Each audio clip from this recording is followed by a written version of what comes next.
हाय दोस्तों, आज मैं आप सभी को जो है क्लास 12 केमिस्ट्री चैप्टर 3 का जो है वीवीआई सब्जेक्टिव क्वेश्चन बताने वाली हूं। तो यदि आप लोग क्लास 12 में तो इस वीडियो के अंत तक बने रहिएगा। अब मैं वीडियो को स्टार्ट करती हूं और इस वीडियो में जो हम फ्राइडे के नियम को समझेंगे। तो पहला क्वेश्चन है कि फ्राइडे के विद्युत अपघटन के प्रथम नियम लिखे। यानी कि फ्राइडे का प्रथम नियम क्या है यही जानेंगे। देखिए, आपसे एग्जाम में पूछा जाता है कि फ्राइडे के विद्युत अपघटन के प्रथम नियम लिखे। तो लिखिएगा, विद्युत अपघटन में प्रत्येक इलेक्ट्रोड पर मुक्त होने वाली पदार्थ की मात्रा बिलियन में प्रवाहित होने वाली विद्युत धारा के परिणाम के समानुपाती होता है। समान अनुपाती होता है, इसे हम फ्राइडे का प्रथम नियम कहते हैं। नहीं समझ में आया होगा, फिर से देखिए।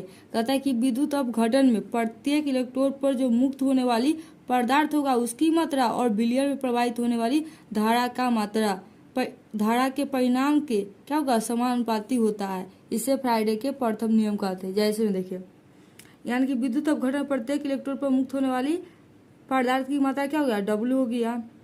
अब बिलियन में प्रवाहित होने वाली विद्युत धारा के परिणाम क्या हो गया, Q ले लीजिए। क्या ये आपका समानुपाती होता है। तो W जो समानुपाती Q का हुआ, इस तरीके से लिखेंगे। अब देखिए यहाँ पर इसे समानुपाती हटेगा तो कांस्टेंट आएगा, तो हम यहाँ पर बराबर Z लिखेंगे और Q। आप जानते हैं Q बराबर होता है IT। Q बराबर क्या होता है, I इंटू टी होता है। Q बराबर क्या होता है, I इंटू टी होता है। तो अब यहाँ पर हम लिख सकते हैं W बराबर ZIT। Q के जगह पर हम I इंटू टी लिख सकते हैं। तो लिख देते, यही हुआ फ्राइडे का प्रथम नियम है, जहाँ पर W क्या है, पदार्थ की मात्रक है, और Q जो है प्रवाहित विद्युत धारा की मात्रक है, और जो इसका नियतांक है। तो ये था फ्राइडे का प्रथम नियम। अब दूसरा नियम देखिए।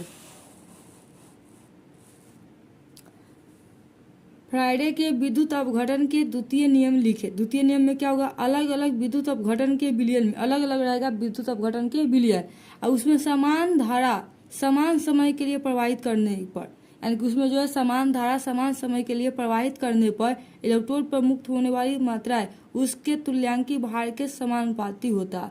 और उसके तुल्यांकी भार के क्या होता है, समानुपाती होता है।